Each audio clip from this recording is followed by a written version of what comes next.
สวัสดีครับยินดีต้อนรับกลับเข้าสู่ช่อง Street Better ครับวันนี้เรามาอยู่กันที่ ISR Thailand เหมือนเดิมนะครับก็ใครแล้วที่เราเอา Civic FK มา Overhaul โชคกับที่นี่นะครับแล้วก็วันนี้จะพามาแนะนำนะครับหรือว่าจะพาไปทดสอบ Product ใหม่ของทาง ISR ครับสำหรับเพื่อนๆที่มี Land Cruiser FJ นั่นเองครับ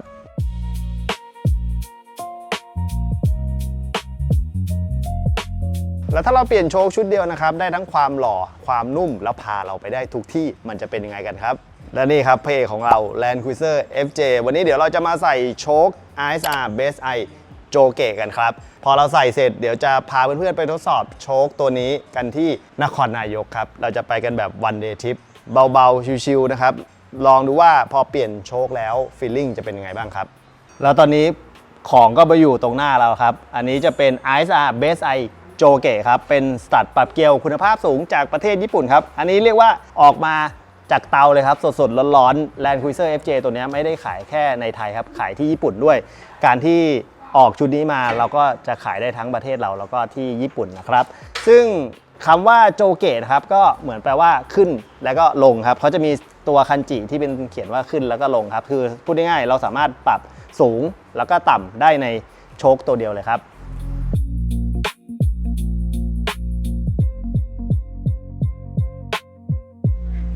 โอเคเดี๋ยวก่อนที่เราจะเอาโชคชุดนี้ใส่เข้าไปที่รถนะครับขอพูดคุยกับประธานนิดนึงครับเกี่ยวกับโชคโจเกะรุ่นนี้ครับ RSR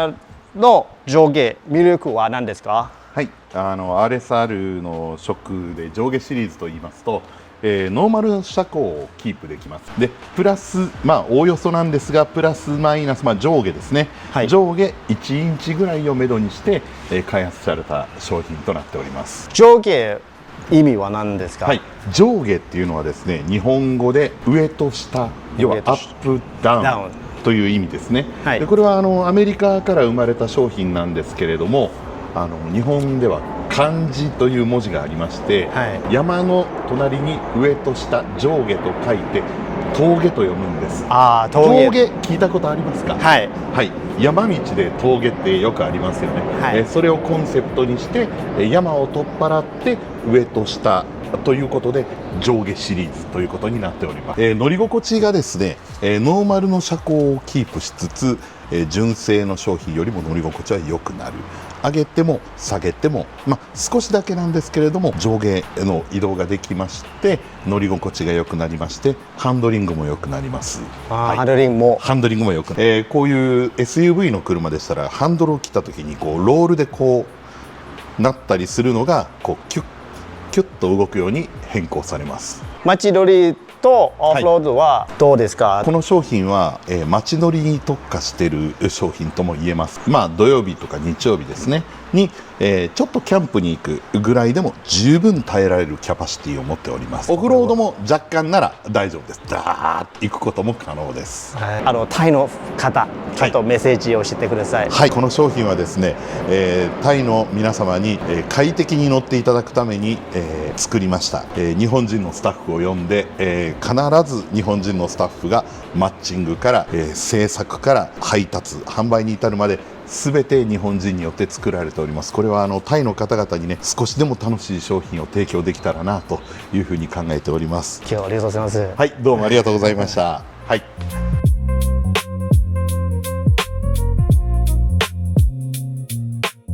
ก็เมื่อกี้ได้คุยกับท่านประธานไปคร่าวๆแล้วนะครับของที่มาที่ไปสำหรับความหมายตัวโชว์คำว่าโจเกะภาษาญี่ปุ่นตัวคันจิก็คือขึ้นกับลงนั่นแหละครับ RSR นะครับ Base I โจเกะตัวนี้นะครับถือว่าเป็นชุด T in 1นะครับก็คือสามารถปรับได้สูง1นิ้วหรือจะเป็นความสูงเดิมแล้วก็กดต่ำลงได้อีก1นิ้วนะครับแต่เดี๋ยวผมกะว่าจะลองกดต่ำ1นิ้วให้เพื่อนๆดูก่อนว่าล้อที่เราใส่กับคันนี้ก็คือเวิร์กใช่ไหมครับขอบ20เนี่ยลงมา1นิ้วท่าจะเป็นแบบไหนแต่ว่าเดี๋ยวตอนที่เราจะเอาไปออกทริปจริงๆเนี่ยเราจะเอาขึ้น1นิ้วครับเพราะว่าถ้าเอาขึ้นมันก็จะเซฟกว่าเวลาที่เราไปออกทริปเนาะมันน่าจะนุ่มนวลกว่าด้วยอะไรประมาณนี้นะครับส่วนค่าเคสปริงนะครับที่ทาง ISR ให้มาเนี่ยอันนี้จะเป็นสปริงหลังจะอยู่ที่ 7.1K นะครับสปริงหน้านะครับก็อยู่ที่ 18K ครับขดตรงนี้จะหนากว่าที่ข้างหน้าค่า K สปริงต้องเยอะเพราะว่ามันจะ หนักเครื่องด้วยนั่นเองครับข้างหลังก็ 7K นี่ผมว่าน่าจะกำลังดีเผื่ออนาคตใครเอาไปติดแก๊สก็สามารถรองรับน้ำหนักถังแก๊สได้นะครับคือรถมันค่อนข้างหนักครับค่า K สปริงเลยต้องเยอะกว่านิดนึงสำหรับจุดเด่นของโชคตัวนี้นะครับก็เราสามารถที่จะปรับระดับตรงหัวเนี่ยได้36ระดับนะครับคือถ้าเราอยากจะนุ่มๆใช้งานในเมืองเราก็ปรับให้มันอ่อนได้ส่วนถ้าพอเดี๋ยวเราจะไปออกทริปทางไกลเราอยากจะปรับให้มันหนืดหน่อยเราก็สามารถปรับได้เช่นกันครับ36ระดับก็คือสามารถที่จะเลือกได้ตามใจชอบเลยนะครับก็สุดท้ายแล้วเนี่ยแต่ละคนความชอบอาจจะไม่เหมือนกันก็ต้องไปลองปรับกันดูครับตัวโชคนะครับจะเป็นแบบโมโนทูบครับกระบอกสูบข้างในจะเป็นแบบใหญ่ครับซึ่งมันจะระบายความร้อนได้ดีนะครับแล้วก็ซับแรงกระแทกได้ดีทำให้ตัวรถเนี่ยนุ่มนวลด้วยนั่นเองนะครับรวมถึงสามารถตอบสนองได้ไวนั่นเองครับอย่างที่ชาโจเขาบอกเวลาโชคเดิมกับอันนี้มันก็จะเรื่องตอนเวลาสมมติเราโยนมันก็จะกลับมาได้เร็วมันจะไม่โครงเคลงนั่นเองเดี๋ยวเราพอลองใส่เดี๋ยวเราลองขับดูนะครับว่ามันจะเป็นอย่างที่เขาพูดหรือเปล่านะครับโชค ISR Base I Joke ตัวเนี้ยตอบโจทย์กับเพื่อนๆที่ใช้ Land Cruiser FJ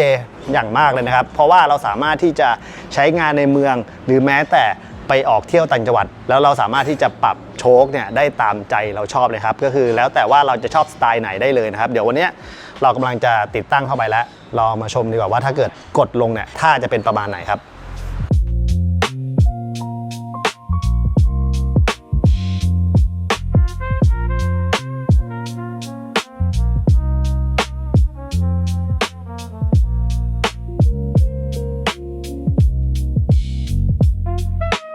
นอกจากนี้นะครับตัวโชคเป็นแบบ full range adjustable ครับหรือปรับสไลด์ทั้งกระบอกครับทำให้เราไม่เสียระยะยุบของโชคนะครับถึงจะปรับสูงหรือต่ำเท่าไหนก็ตามครับรถยังคงความนุ่มนวลและควบคุมดีครับแล้วก็ส่วนตัวโชคนี่ก็มาพร้อมกับสปริงนะครับเรียกว่าเป็นจุดเด่นของ ISR อยู่แล้วก็คือสปริงนี่ครับ TI 2000 ก็จะเป็นสปริงไทเทเนียมนั่นเองครับเรียกว่าเป็นเทคโนโลยีเฉพาะของทาง ISR เลยครับที่ตัวสปริงมีน้ำหนักเบาแล้วก็แข็งแรงทนทานนั่นเองครับแล้วก็ที่สำคัญนะครับโชคชุดนี้ผลิตที่ญี่ปุ่น 100% นะครับเมื่อกี้ประธานแกก็มาเองเลยนะครับและอีกหนึ่งจุดเด่นนะครับอย่างพอเราสมมติใช้ชุดนี้ไปสักปี 2 ปีพอถึงระยะเวลาเนี่ยเราสามารถมาโอเวอร์ฮอนได้ที่ศูนย์ ISR Thailand ที่นี่นั่นเองครับลองดูฟิลกันทาง ISR เขาเลือกใส่ขอบ 20 ครับยางบางนิดนึงยางเป็นออโตเลนแล้วครับบูได้อยู่แต่ว่าไม่กล้าบูมากครับล้อแพงอันนี้ยางซีรีส์50ครับจริงๆบางคนก็ใส่18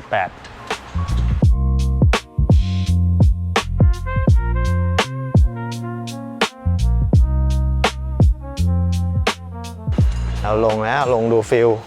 ผมว่าโหลดจะขับได้เหรอได้ครับเลี้ยวติดนะเลี้ยวติดน่าติดเยอะถ้าไม่ติดพี่ว่าโหลดก็สวยนะเนี่ยสวยเลยอะเราอยากลองแบบกด1 นิ้วแต่1 นิ้วมันสวยนะมันดูเต็มเดีย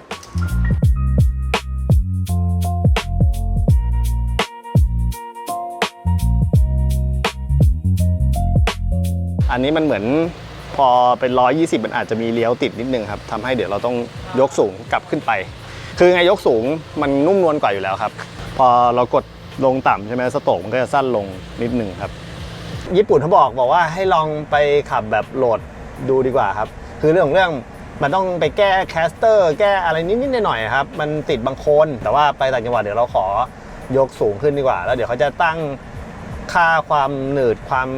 แข็งเนี่ยเป็นค่ากลางไว้ก่อนน่าจะแข็งกว่าหลังนิดนึงนะครับเขาจะตั้งน่าจะตั้งเป็น12ไว้หน้า12หลัง14อะไรประมาณนี้ของ ISR เลขน้อยคือแข็งครับอันนี้ขับตรงๆมันไม่มีปัญหาแล้วแต่ประเด็นเดี๋ยวคือตอนเลี้ยวเฉยๆครับนี่อยากลองฟิลคือเรื่องอ่ะพอกดเตี้ยแล้วมันสวยไอสไตล์เรานะสวยไว้ก่อนperformanceค่อยว่า คือต้องบอกก่อนนะว่า Land Cruiser FJ เนี่ยเราเคยลองขับแล้วนะครับแบบเดิมๆแต่ว่าเราไปลองขับในที่ Toyota Live นะครับบอกเลยว่าเป็นรถเดิมที่ทำช่วงล่างออกมาได้ดีอยู่แล้วครับนุ่มคือจุดเด่นของเขาคือนุ่มแล้วก็ลุยได้เยอะนะครับมีเรื่องเดียวครับเรื่องน้ำมันอย่างเดียวที่ว่าโหดร้ายมากรุ่นนี้จะไม่ค่อยโครงอยู่แล้วในช่วงล่างเดิมแต่ว่าถ้าพอเราเปลี่ยนเป็นอันนี้มันก็จะช่วยได้มากขึ้นครับเวลาที่เราโยนบางทีจริงๆอ่ะคือการที่เราขึ้นพวกเนินมากกว่าเนินลูกหน้านี้ปกติมันจะเอียงไปเอียงมามันทำให้เวียนหัว อันนี้ก็จะช่วยเราได้เยอะเลย ถ้าเราขับปกติมันไม่ติดเลยครับแต่คิดว่าน่าจะเป็นตอนที่ยูเทิร์นแต่แน่ๆมีความรู้สึกว่าต่างกับโชคเดิมตรงที่ว่าพอจังหวะที่เราขึ้นเนิน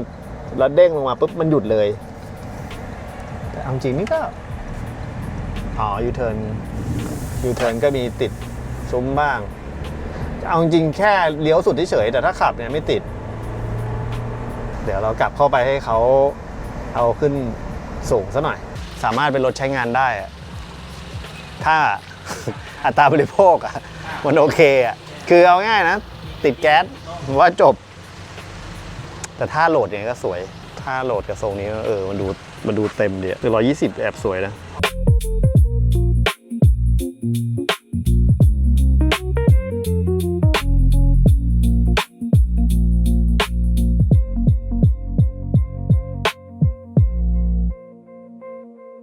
ตอนนี้เรากำลังจะซนไงคือเราอยากจะปรับแข็งอ่อนเดี๋ยวตอนที่เราจะไปลุยคือพี่เขาบอกว่าถ้าสมมติว่าเป็นถนนต่างจังหวัดเจอโค้งเยอะถ้าปรับแข็งมันจะขับสนุกขึ้นมันจะกระชับแต่ถ้าแบบเจอทางลูกรังลุยๆหน่อยก็ปรับให้มันนิ่มมันก็จะสบายขึ้นมันจะไม่แข็งกระด้างอะไรเงี้ยแต่ประเด็นคือตอนนี้กำลังดูอยู่นี่หัวปรับเป็นข้างหลังมันอยู่ตรงนี้พอเดี๋ยวเอารถลงเนี่ยเราจะมุดท่าไหนดี เนี่ยจะมุดลำบากตรงนี้ฝั่งนี้ติดท่อด้วยไม่รู้จะมุดท่าไหนดีเนี่ยหัวมันอยู่ตรงนั้นเห็นปะข้างหน้าก็ปรับง่ายหน่อยเพราะว่าจริงๆเดี๋ยวเรายกสูงแล้วเราล้วงมือเข้าไปปรับตรงนี้ได้เลย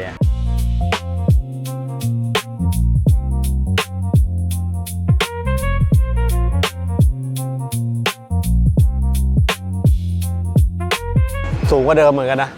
ข้างหลังดูไม่ค่อยออกนะข้างหน้าเห็นชัดๆเลยว่าสูงขึ้นครับล้วงปรับแข็งอ่อนง่ายอยู่แต่ข้างหลังอาจจะล้วงปรับยากนิดนึงต้องมุดกันหน่อยหรือวัดความสูงเผื่อไว้อีกทีนึงเมื่อกี้พี่เขาวัดตอนเตี้ยเนี่ยประมาณเกือบ190แต่ไม่ถึงดีถ้าป้ายเขียน2 เมตรเข้าได้ถ้า1.90 เมตรก็อาจจะเสียวๆเราจะเซตอัพยก1 นิ้วเพื่อที่จะไปบูกันแต่ดูดีสูงกว่าเดิมพอสมควร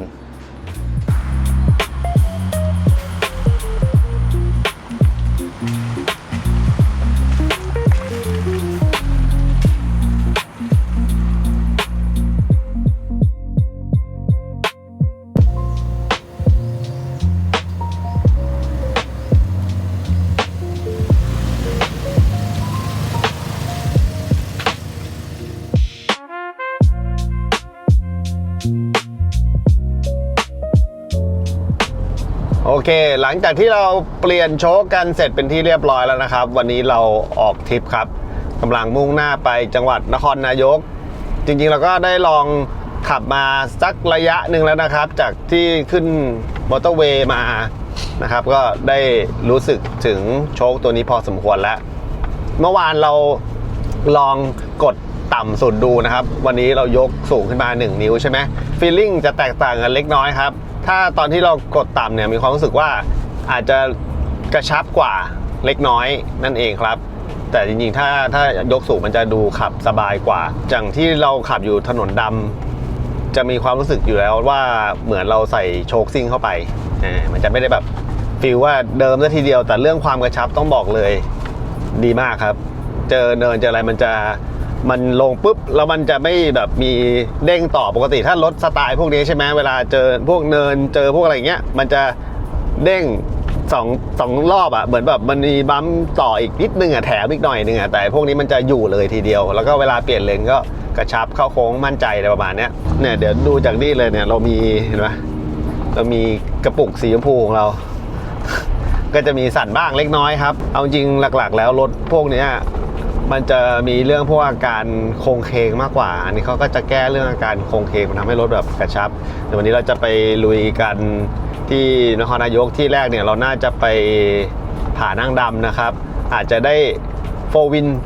เบาๆแต่ว่ามันจะไม่ใช่เป็นแบบพวกลุยโคลนเลยมากมันจะเป็นแนวชันมากกว่าครับก็จะได้รู้ว่าโชคตัวนี้กับทางที่ไม่ค่อยดีมันจะเป็นอย่างไรนะครับเราอาจจะไม่ได้ไปลุยจ๋ามากอย่างที่บอก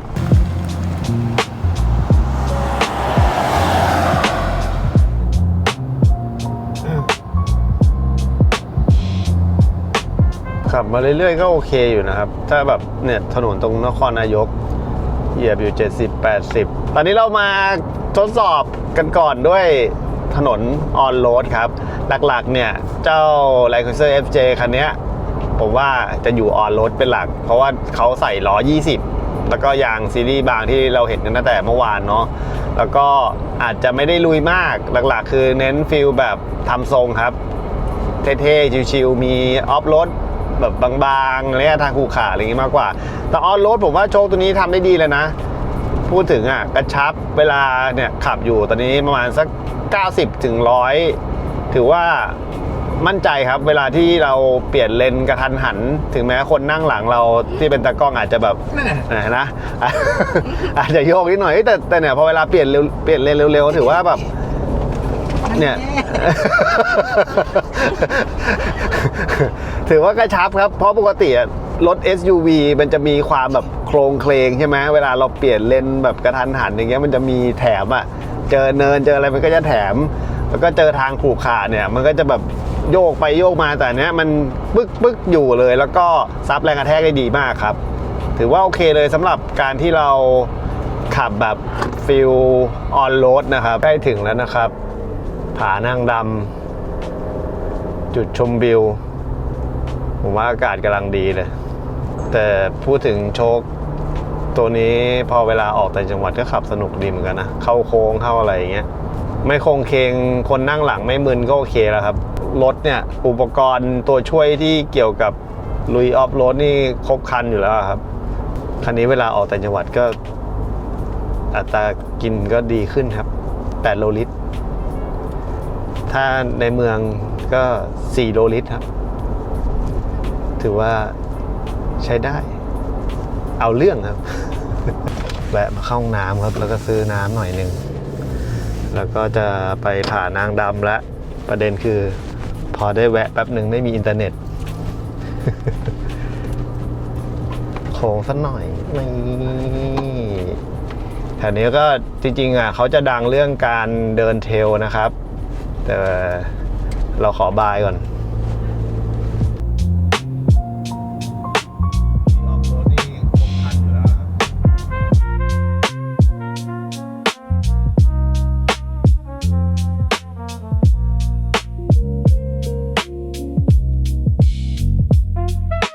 ตอนนี้เราไม่ได้ปรับค่าเลยเราขับลุยออฟโรดแล้วเป็นยังไงแต่มันก็ไม่ได้แบบกระด้างกระเด้งนะมันก็บูได้อยู่นะดูดิดูโชคยุบยับเลยแต่จริงๆเราบอกเลยว่าระบบรถเขาทำมาพร้อมบูอยู่แล้วแต่โชคเราเดี๋ยวช่วยเรื่องที่แบบว่ากระชับไม่โค้งเคงไม่โยนจนปวดหัวอะไรอย่างเงี้ยนี่เรายังไม่ได้ปรับอ่อนเดี๋ยวเห็นพี่เขาบอกแนะนำถ้าลุยออฟโรดให้ปรับอ่อนเดี๋ยวค่อยลองปรับดูครับแต่ถือว่าโอเคนะไม่โยกเยกแบบโอ้โหจนมึนหัวหลักๆก็จะมีคนมาเดินเทรลกันเยอะเนาะไม่เขามาเก็บอะไรหรออันนี้จะเป็นเหมือนชาวบ้านเหรอ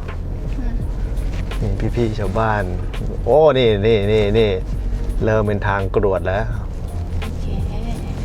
เขาบอกว่าไม่ให้รถขับ2ขึ้นเพราะว่าเนี่ยน่าจะเป็นเพราะช่วงนี้แหละมันจะเป็นทางหินแล้วแต่ขึ้นง่ายถ้ารถ4 วินชิวๆเลยอย่างเงี้ยสบายแต่นี้เรามาลองโชคว่าเป็นยังไงอย่างเงี้ยก็ไปได้สบายคือพูดง่ายๆมันตึกแล้วมันอยู่เลยแต่ว่าอันนี้เราตั้งไว้ถือว่าแข็งพอสมควรเดี๋ยวขากลับอาจจะลองปรับให้มันนุ่มลงดูสิแบบนุ่มลงกว่านี้อีกนิดนึงมันจะเป็นยังไงนะครับอีก100 เมตรครับแต่ว่า100 เมตรก็ทางค่อนข้างโหดอยู่ เป็นหินแล้วก็เป็นดินแดงมาโอ้ชิวๆสบายขึ้นอย่างง่าย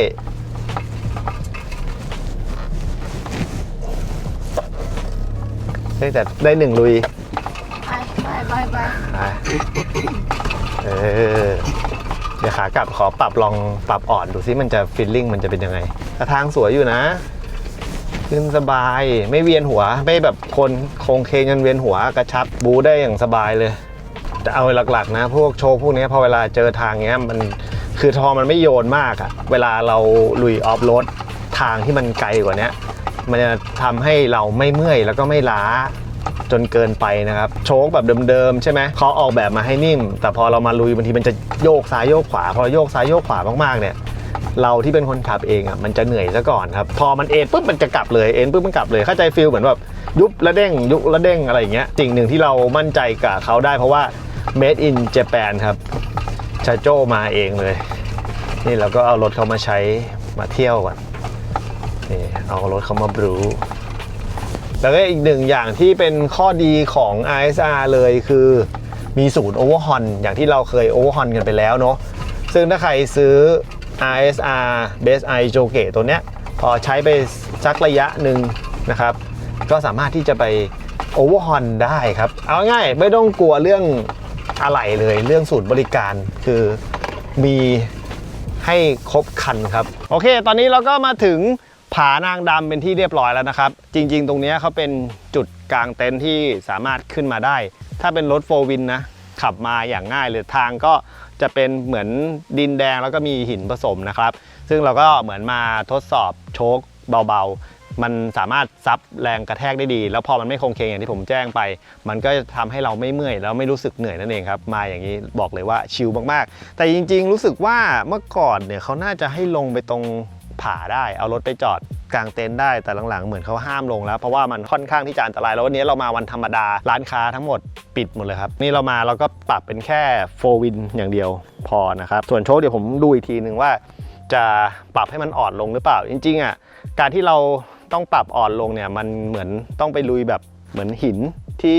มันสูงกว่านี้หรือทางที่มันหลุมเยอะกว่านี้นะครับเพราะว่าถ้าโชคมันแข็งมากเนี่ยมันการยุบตัวมันน้อยมันทำให้เราขับยากขึ้นแต่ถ้าเป็นทางถ้าเราปรับอ่อนลงแต่มันไม่ใช่ปรับอ่อนสุดนะเหมือนแบบลงจากที่ค่ากลางที่เขาตั้งมาเนี่ยนิดนึงมันก็จะช่วยให้มีการยุบตัวได้มากขึ้นแล้วมันก็ให้ตัวทำให้ล้อมันไม่ลอยคือถ้าโชคมันแข็งมากเวลาล้อลึงปีนมันโอกาสลอยมันก็มีสูงมันจะทำให้ขับยากเป็นทางแบบโค้งเยอะๆทางถนนดำถ้าเพื่อนๆชอบแบบแข็งๆก็สามารถปรับได้ข้อดีของโชคตัวนี้คือเขาปรับระดับได้เยอะอย่างที่เราแจ้งไว้เนาะก็ไปปรับตามความชอบแล้วกันวิวดีเนี่ยไม่เคยมาก่อนเลยบอกเลยวิวดีจัดเพิ่งเคยมานี่แค่นครนายกเองเนี่ยมันออกแนวเป็นแบบเหมือนจะเมฆฝนนะไม่งั้นตอนนี้ที่เราอยู่คือเที่ยงครับไม่สามารถที่จะยืนได้แน่ๆจริงๆถ้ารถลงจอดถ่ายรูปบอกเลย อย่างนี้เลยนะครับต้องมาลุ้นนะอีกทีนะว่าถ้าเป็นวันเสาร์ที่เขาจะเปิดให้เอารถลงมาจอดหรือเปล่าเป็นภูเขาแล้วก็มีเห็นวัดอยู่ทางด้านล่างนะครับแล้วก็เห็นวิวเมืองทางฝั่งนู้น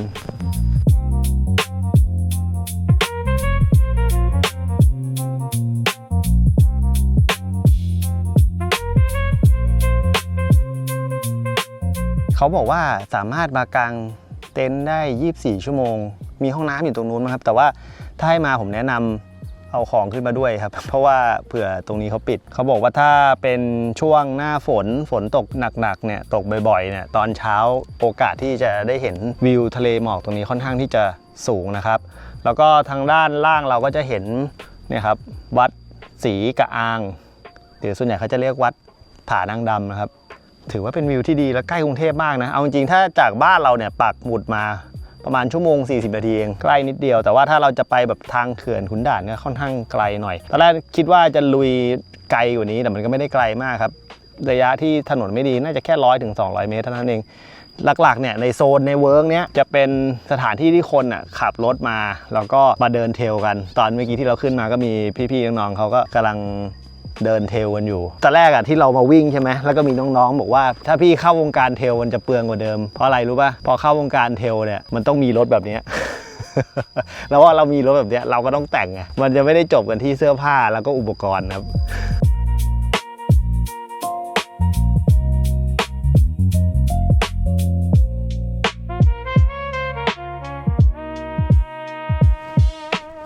หลังจากที่เราชมวิวเสร็จแล้วเดี๋ยวเราว่าจะลองปรับโชคให้มันอ่อนลงดูแต่เมื่อกี้ทำไปเล่นไปมีคุณลุงคุณป้าเขาขับแบบไอเนี่ยมิลาดปะขับ2ยางเรเดียนธรรมดาขึ้นมาด้วยยางโหดนู่นอะอยู่ตรงหัวไม่ผ้าปูวะ ปรับได้นะแต่ชุดเปื้อนอะจำนึงนะ ต้องยอมแหละแล้วอันไหนหมุนไหนอ่อนไหนแข็งวะเนี่ยหนึ่งเปื้อน ไม่ได้เลย ไม่ได้อะไรเลย ไม่ได้ ประเด็นคือลืมดูว่าต้องหมุนไหนอ่อนหมุนไหนแข็ง เช็คไปแล้วหมุนขวาสุดแข็ง พี่จะเอาแข็งเลยเหรอ ไม่ก็คือมันต้องกลับไปค่าแข็งก่อน แล้วถึงจะค่อยๆไล่อ่อนนะหมุนขวากลับมาค่าเริ่มต้นอ่ะแก๊ก1 แก๊ก2 3 4 5 6 7 8 9 10 11 12 13 14 15 16 17 18 19 20อ่ะหลัง20ครับใครว่าเป็นยูทูบเบอร์แล้วสบายวะ ความจริงมันไม่ยากหรอกแต่มันต้องเปื้อน1 2 3 4 5 6 7 8 9 10 11 12 13 14 15 16 17 18 19 20คือหน้าหลังเท่ากันเหรอ ไม่หน้าต้องแข็งกว่านิดนึงหน้าก็ต้อง18หลัง20แล้วไงเมื่อกี้ เลขน้อยคือแข็ง ใช่1 14 15 16 17 18 1 2 13 14 15 16 17 18โอเค ประเด็นคือมันไม่แบบแก๊กแบบ มันไม่ได้แก๊กแบบรู้สึกอ่ะชีวิตยูทูบเบอร์เปื้อนครับ เราควรมีผ้า ไม่มีผ้าอะไรเลยในรถอ่ะ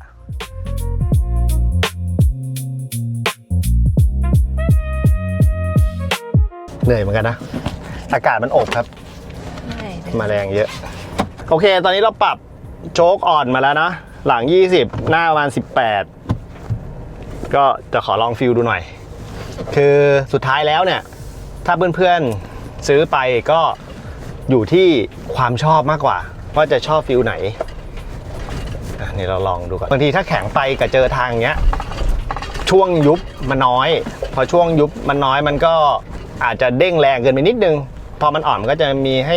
ให้ยุบตัวลงบ้างนะครับเหมือนจะนุ่มขึ้นไหมแต่จะโค้งเยอะกว่าเดิมนิดนึงจะโยกซ้ายโยกขวาเยอะกว่าเดิมนิดนึงแต่อาจจะนุ่มกว่าเนี่ยจะเอ็นซ้ายเอ็นขวาเยอะก็ถือว่าพอยุบก็เด้งขึ้นมาเลยก็ถือว่าทำได้ดีนะเหมือนขับแล้วนุ่มกว่าเดิมดีกว่าเดิมในการลุยนะผมความรู้สึกมันมีเปิดทางชันด้วยนะแทบไม่ต้องทำอะไรเลยปล่อยคันเร่งได้เลยมันชะลอให้เราเองเลยนี่แทบไม่ต้องเหยียบเบรกเลยไปละกองไปละ กองไปละ หนูชอบอันแรก ล่ะ อันนี้มันสั่นกว่า อันแรกมันไม่ค่อยสั่นอ่ะ ผมว่าอันนี้มัน ยั่วไปอ่ะ ไม่นะจริงๆชอบฟิลนี้นะ แต่ก็เลยต้องรอดูถนนเรียบก่อน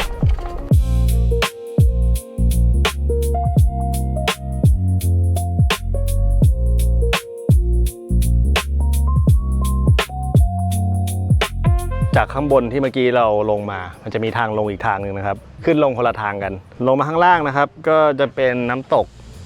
กระอ่างไม่ใช่กระลองเดินไปดูสักหน่อยดีกว่ามานครนายกไม่รู้กี่รอบไม่เคยมาโซนนี้เลยเหตุผลที่ออกกำลังกายก็เพื่อสิ่งนี้แหละครับการที่เราถ่ายคลิปเนี่ยมันใช้แรงแค่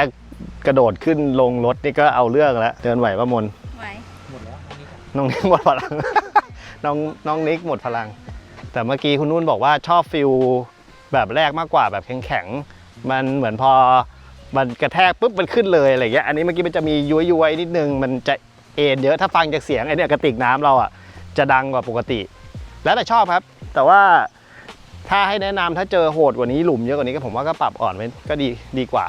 แต่ว่าถ้าของคัน FJ เนี่ยจะปรับอย่างที่ผมปรับเมื่อกี้ปรับยากนิดนึงมันต้องล้วงจากข้างล่างขึ้นไปแต่เมื่อกี้โชคดีคือฝั่งท่อมันเย็นแล้วถ้าท่อมันยังร้อนอยู่อ่ะไม่ไหวเดี๋ยวเราจะลองแบบนิ่มๆเนี้ยกับพื้นถนนออนโรดดูหน่อยว่ามันเป็นยังไงนะครับนี่โมนได้ใส่รองเท้า Nike Trail ซื้อมาเป็นปีแล้วเนี่ยเพิ่งจะได้ใส่ ลากออกไปวิ่งด้วย ก็เลยพอที่จะมาเดินอย่างนี้ได้บ้าง หลักๆเขาเหมือนมาเป็นนั่งชิวๆมากกว่าแค่เท้าจุ่มน้ำอะไรเงี้ยระวังลื่นนะนี่ก็อันนี้ก็เป็นวิวน้ำตกครับ เอารองเท้าสลิป เห็นไหม ลื่นเลย รองเท้าเทลต้องเข้าแล้วแหละ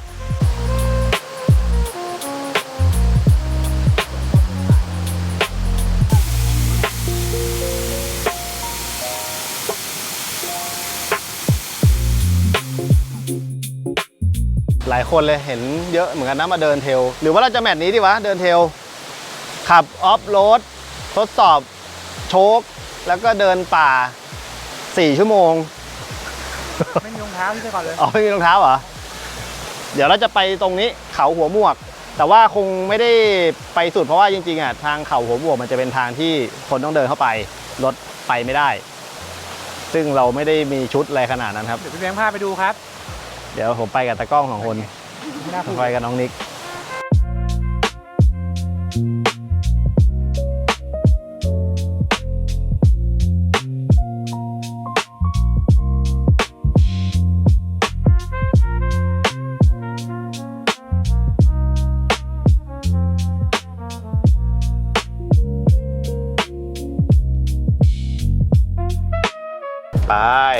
ไปกันต่อแต่พอปรับนุ่มอ่ะถ้าเราขับไม่เร็วมากอ่ะรู้สึกไอ้นี่เหมือนกันนะสบายนะเนี่ยพวกรอยต่อถนนนะเป็นไงมันไม่โยนไงมันไม่โค้งเคงไงนี่เรามาแบบลูดอ่ะ ดูเกิน เอ๊ะเดี๋ยวเลี้ยวไหนวะ นี่ไงเขาหัวหมวกไปทางนี้ ไปทางไหนนี่เหรอ อืม ทางไปเขาหัวหมวกแล้วทำไมเขาเขียนตรงเนี้ยซ้ายไหน เนี่ยข้างหน้าเนี่ยซ้ายเนี่ย หมวกซ้ายเนี้ย เนี่ยซ้ายเนี่ย ถามจริง ใช่ขับสี่ไป ขับซีดิฟ้าไป สวย จบเลย ไม่ถอย รถสวนนี่คือจบเลย ไม่รู้ว่ารถเข้าได้ถึงไหนดีกว่า เพราะว่าที่เหลือมันจะเป็นทางให้คนเดินอะ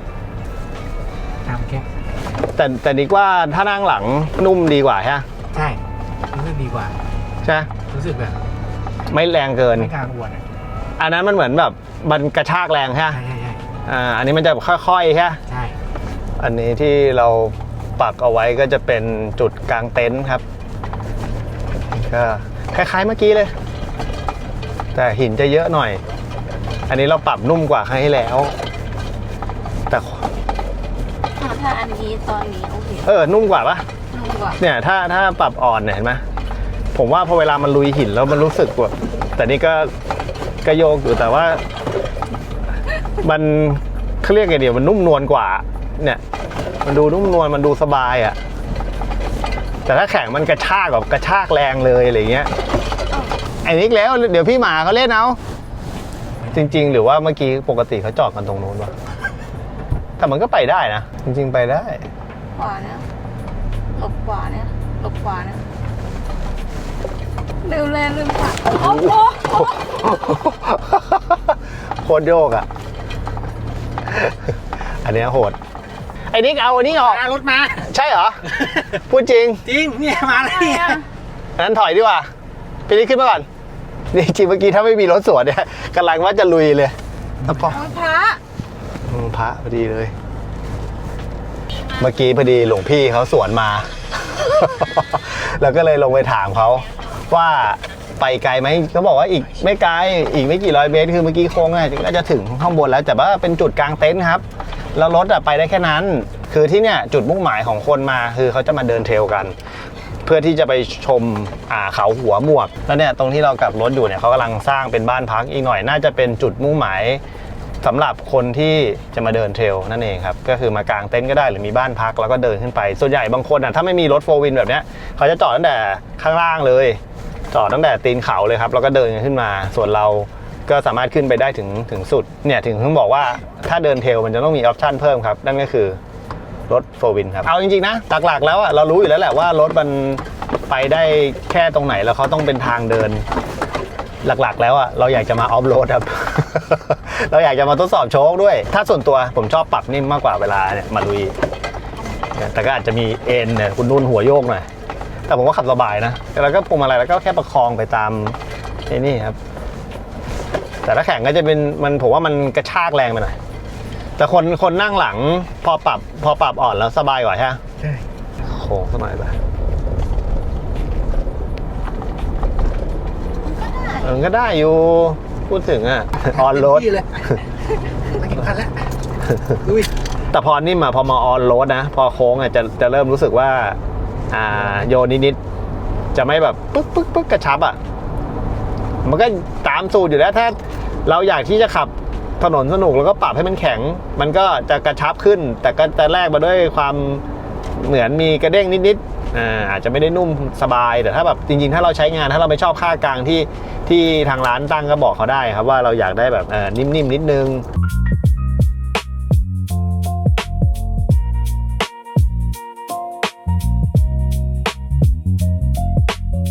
ตอนนี้เราก็มาถึงร้านอาหารแล้วครับหิวมากก็เดี๋ยวจะมากินข้าวกันที่ร้านอาหารป่าเย็นสบายนะครับต้องบอกเลยว่าโชคตัวนี้พอเราปรับอ่อนแล้วโชคพยุงรถได้ดีมากๆเลยนะครับแล้วก็โครงเคงน้อยลงนะครับคือพอเราปรับโชคให้มันอ่อนเนี่ยมันก็ยังโครงเคงนะแต่มันไม่ได้แบบมากจนทำให้เราเวียนหัวเนี่ยปกติถ้า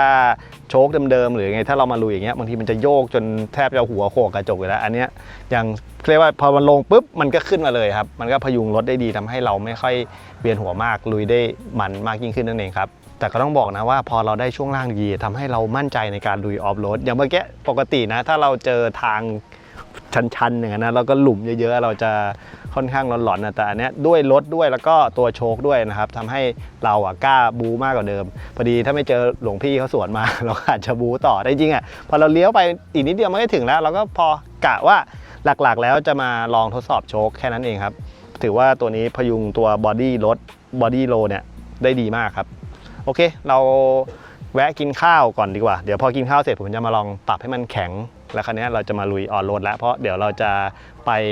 อ่างเก็บน้ำทรายทองครับที่เราเคยไปแล้วเฟลผมว่าวันนี้น่าจะไม่เฟลเพราะว่าน้ำยังขึ้นไม่สูงครับจะไปทำทรงตรงนั้นครับและหนึ่งอย่างอาหารป่า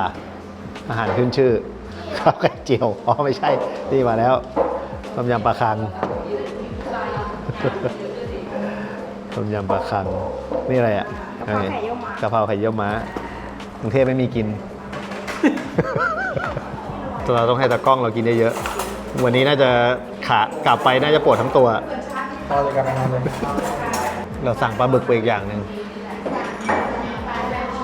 ปกติเรามานครนายกเราไปคาเฟ่นี่เรามาอาหารป่า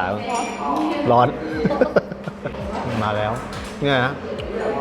ปลาบึกผัดชาไม่ได้กินนานมากเลยปลาบึกอะมาถึงน้องมันหนาไม่เหนียวเนาะแล้วคนที่มากินในร้านเหมือนเขาไปเทลกันมาเราก็ไปเทลไม่ได้เราเองปรับโชคนี่ให้โอกาสพื้นไม่เป็นดินแล้วนะเว้ยแต่ร้อนนะ ไม่ร้อนถามมาเรา12ใช่ไหม10เอา8แล้วกันทำอะไรอ่ะใส่ลูกยางนะสิไปทำอะไรอ่ะได้ปะน่ะได้ดิอย่าลืมใส่ลูกยางคืนนะเว้ยเนี่ยใส่อยู่เนี่ยใส่ยากเหลือเกินอ่ะฟังนี้โชว์เนี่ยแข่งโชว์เนี่ยลองดูเดี๋ยวรู้เลยนับอยู่ตอนหมุนนะไปร้านนี้ก็อร่อยดีนะครับเห็นพี่ๆที่เขามาเทลมาอะไรมากินกันเต็มเลยไปเดินทางกันต่อดีกว่าก็เมื่อกี้ให้น้องนิกเราปรับโชคแล้วเดี๋ยวเรามาดูความแตกต่างกันดีกว่าเอาเลยเหรอต่างมันจะเข้าโค้งจิกกว่าแล้วพอตอนที่ออกโค้งมันไม่โยนอีกทีหนึ่งมันอยู่ปึ๊กเลยต่างเลยเดี๋ยวเราลองอุ้ยมาดิเอาโบยไหนถ้าอย่างนั้นอ่ะถ้าอย่างเมื่อกี้ชอบอันที่พี่เขาปรับมาให้อ๋อทำไมอันนี้ก็ชับเร็วไปเหรอแต่ถ้าคนขับชอบอันนี้เพราะว่าสนุกกว่ามันเหมือนมันเข้าโค้งสนุกกว่าถ้าเข้าโค้งถามว่าดีกว่าไหมดีกว่าแต่เมื่อกี้ถ้าเปลี่ยนเลนกระทันหันว่าอันที่พี่เขาปรับมาให้ค่านั้นดีจริงๆค่ากลางมันผมว่ามันน่าจะเหมาะกับ การใช้งานมากกว่า แต่ชีวิตจริงไม่มีใครขับอย่างนั้นหรอก ใช่ชีวิตจริงคงไม่มีใครขับ อย่างนั้นหรอก แต่อันนี้แบบแค่ลองให้ดู เราอยากรู้ไงว่าพอแข่งเราเป็นยังไง แต่ว่าแข่งอะถามว่าที่เราแข่งขึ้นอะก็ไม่ได้ ไม่รู้สึก เราไม่ได้รู้สึกขนาดนั้นอะเราก็ไม่ได้รู้สึกว่ามันมันกระด้างอะไรขนาดนั้นนะแต่ถ้าปรับอีกรอบนี่น่าจะพอแล้วล่ะครับ เราคงน่าจะวิ่งในสเต็ปเนี้ยยันกลับแล้วแหละเนี่ยเพราะไอ้จุดที่เขาเรียกไงการง่วงอะก็ไม่ได้รู้สึกนะมันก็รึบไปเลยอะแต่ยังไม่ได้เจอรอยต่อถนนไม่แน่ใจว่าต่างกันยังไงมั่งแต่ว่าโค้งโอเคเลยรถทุกคันเราก็เปลี่ยนโชคหมดนะครับ รถพอมันเปลี่ยนโชคมันก็ขับสนุกขึ้นครับคือ ISR เป็นโชคที่พอเราเปลี่ยนแล้วเราสามารถที่จะขับใช้งานได้ปกตินะครับไม่ได้แบบกระด้างจนโหกระเด้งกระดอนจนขับไม่ไหวแล้วสุดท้ายเนี่ยมันก็ค่าเคสปริงถ้าเกิดไม่พอใจมันก็สามารถเพิ่มให้มันแข็งได้อะไรเงี้ยอย่างของเราเนี่ยซินเวียเราก็สามารถที่จะเพิ่มได้แต่ว่าก็ประมาณนั้นกำลังดีอะไรเงี้ยส่วนอันนี้เขาก็มาสูงอยู่แล้วสำหรับข้างหน้าเพราะว่าเครื่องค่อนข้างที่จะหนักนะครับข้างหลังก็ประมาณ 7.1 นะข้างหน้าก็10กว่าที่เมื่อวานเราดูตรงกล่องเขาแต่จากที่ดูตัวรถที่ก้มดูเนี่ยรุ่นนี้เหมือนมีพื้นที่ที่จะเตรียมไว้สำหรับติดแก๊สเลย เหมือนแบบเตรียมไว้พร้อมเลยนี่เหลืออีกขีดหนึ่งก็คือครึ่งถังแล้วนี่แค่นครนายกเองนะครับ จะครึ่งถังแล้วครับแต่มีความรู้สึกว่าพอแข่งแล้วเจอเนินลูกระนาดดีกว่าไหมนะขอลองมา มันไม่โยนอ่ะ จะโยนหรือไม่โยน มันก็ตึ้งคือมันเหมือนแบบมันตึ้งจบเลยไม่แบบมีต่ออะมันจะต่างกันนิดนึงอะถ้าพอนิ่มปุ๊บพอมันให้ตัวเยอะมันก็จะเหมือนกระดอนขึ้นมาหน่อยนึงอะไรเงี้ยแต่พอมันแข็งปุ๊บมันก็ยุบปุ๊บมันก็ขึ้นเลยไงขึ้นเร็วลงเร็วแต่ก็รู้สึกได้เหมือนกันนะว่าแข็งขึ้นอ่ะพอขับทางตรงไกลๆหน่อยแล้วก็มีความเร็วอ่ะก็จะรู้สึกถึง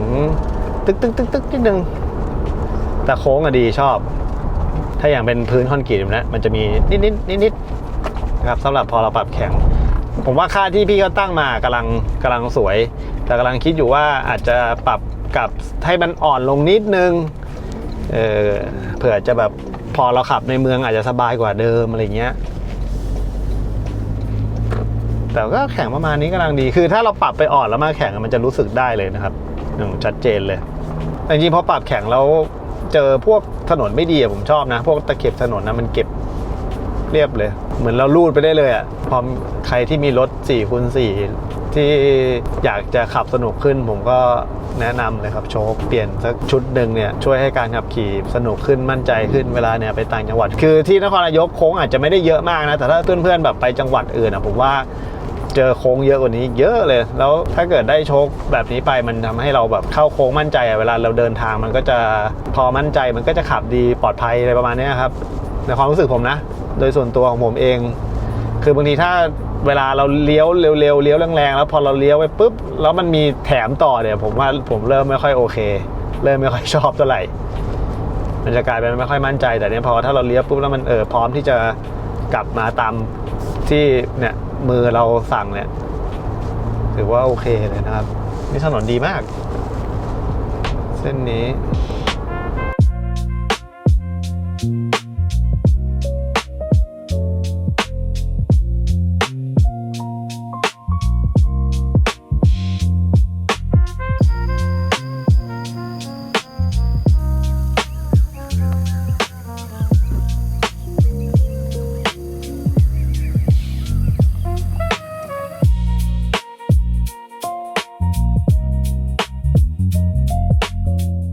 ตอนนี้เรามาถึงอ่างเก็บน้ำทรายทองแล้วครับครั้งที่แล้วที่เราเคยมาก็เฟลครั้งนี้ก็เหมือนจะเฟลนะครับ ไม่ขาดก็เกินปกติจะมีน้ำไหลอยู่ตรงนี้เดี๋ยวพาไปดูนี่แห้งสนิทเลยเนี่ยจริงๆแล้วเนี่ยจุดมุ่งหมายของที่นี่คือเขาต้องมาเล่นน้ำตรงนี้ที่เป็นโขดหินเนี่ยน้ำมันจะไหลนี่ไม่เปียกเลย อันนี้น่าจะเป็นโต๊ะที่นั่งแล้วก็เท้าจุ่มน้ำกะเปียกเต็มที่เลยเนี่ย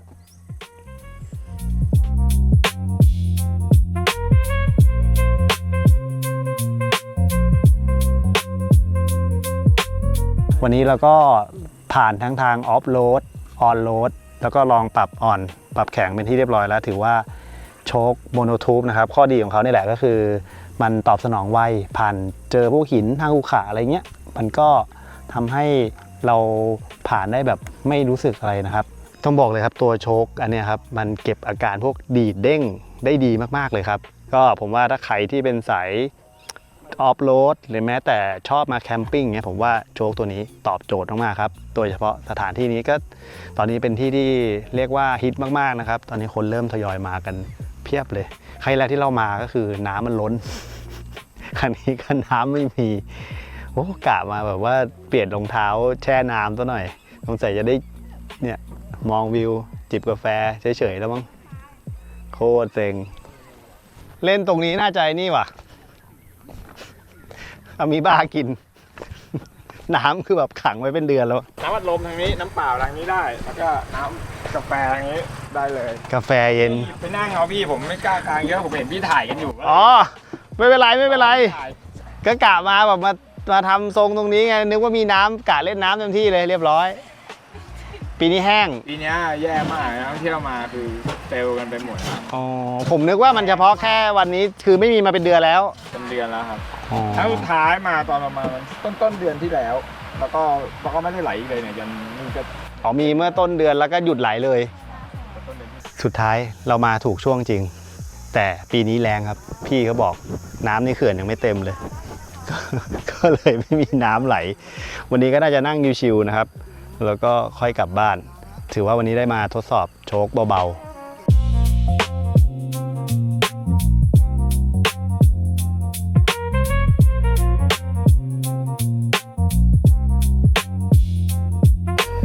น้ำไม่มีก็ยังนั่งกินน้ำเหมือนเดิมเลยใกล้แล้ว นั่งกลางเต็นท์นั่งกินน้ำ ไม่ได้เล่นน้ำเดี๋ยวน่าจะไปเดินเล่นให้คุณนุ่นนั่งชิลไปก่อนถือว่าวันนี้รถเละไปมากครับไปกลับทางนึงพอดีคันนี้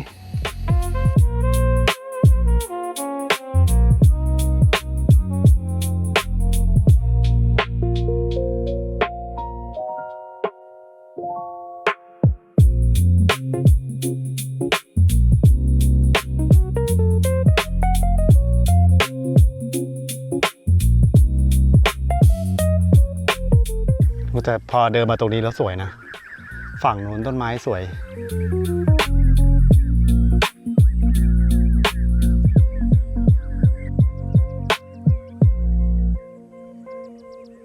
แต่ผมว่าถ้าเอาจริงๆนะอ่างเก็บน้ำทรายทองมาในช่วงเดือน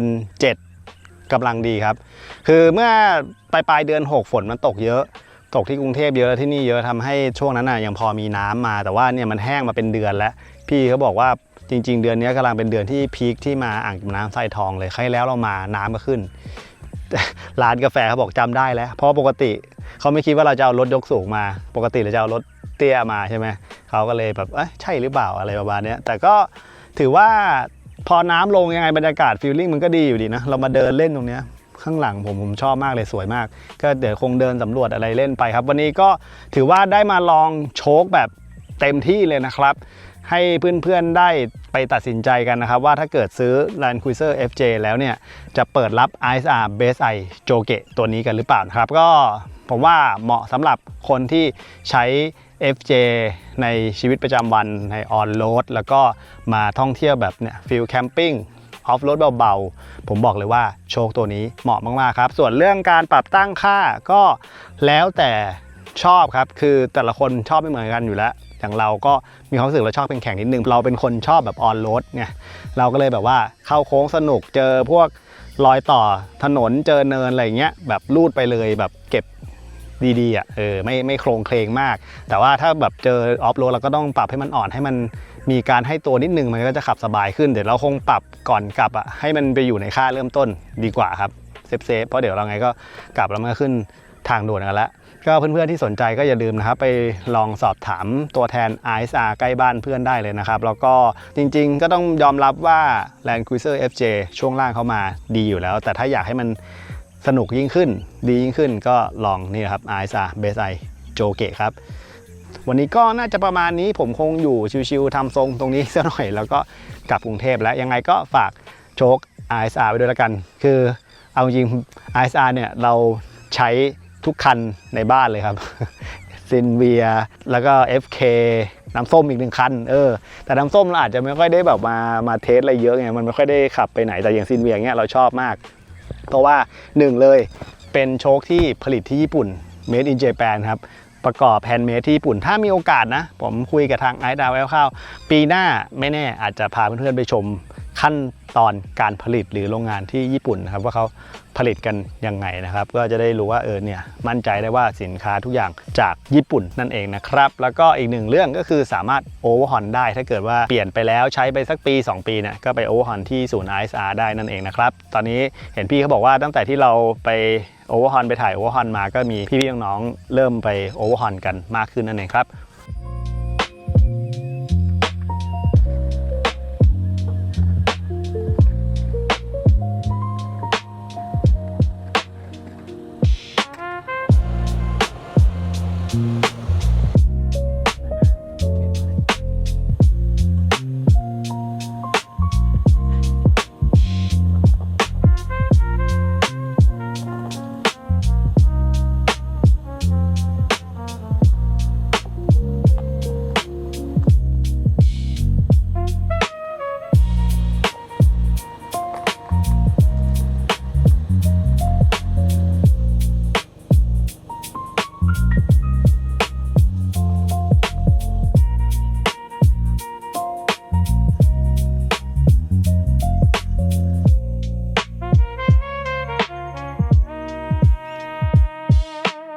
ก่อนจะกลับครับพอดีเราเห็นว่าฝั่งนี้รถมาได้ก็เลยวนอ้อมแล้วก็ลงมานิดหน่อยต้องบอกว่ารถโฟร์วินเท่านั้นนะครับถ้าเป็นรถขับ2ผมว่าเหนื่อยนะตอนลงตอนลงไม่เท่าไหร่ผมว่าตอนขึ้นก็เอาเรื่องเพราะมันค่อนข้างที่จะชันแต่คันนี้บอกเลยสบายครับก็สุดท้ายก่อนที่เราจะกลับขอแจ้งโปรโมชั่นแล้วก็ราคาของโชค RSR Base I โจเกะตัวนี้นะครับถ้าเพื่อนๆสนใจตัวนี้เปิดราคาอยู่ที่ 65,000 บาทครับแล้วก็มีโปรโมชั่นนะครับสำหรับ100คันแรกครับมีส่วนลด 5,000 บาทนั่นเองนะครับของจะมาในช่วงเดือนสิงหาคมครับรอตามกันได้เลยสำหรับใครที่มี Land Cruiser FJ รุ่นนี้นะครับก็ถ้าสนใจนะครับก็ลองไปสอบถามตัวแทนจำหน่ายของ RSR ร้านใกล้ๆบ้านเพื่อนๆได้เลยนะครับหรือลองทักไปถามที่เพจ RSR Thailand นะครับว่ามีตัวแทนจำหน่ายตรงไหนบ้างโอเควันนี้ก็น่าจะประมาณนี้ครับพาเพื่อนๆมาเที่ยวแล้วก็มารู้จักกับ RSR Base I โจเกะของ Land Cruiser FJ ตัวนี้นั่นเองครับที่นี่เป็นอีกหนึ่งที่นะที่บอกเลยว่าน่ามาเที่ยวครับแต่เช็คอีกทีนึงเขาบอกให้เช็คที่เพจเขาพอดีพี่เขาไม่ได้ลงว่าน้ำมันไหลไม่ไหลอะไรเงี้ยก็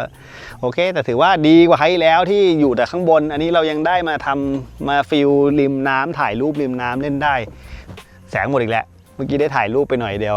เดี๋ยวผมขอชิวๆตรงนี้ก่อนแล้วก็ขอตัวกลับบ้านแล้วครับเจอกันคลิปต่อไปครับ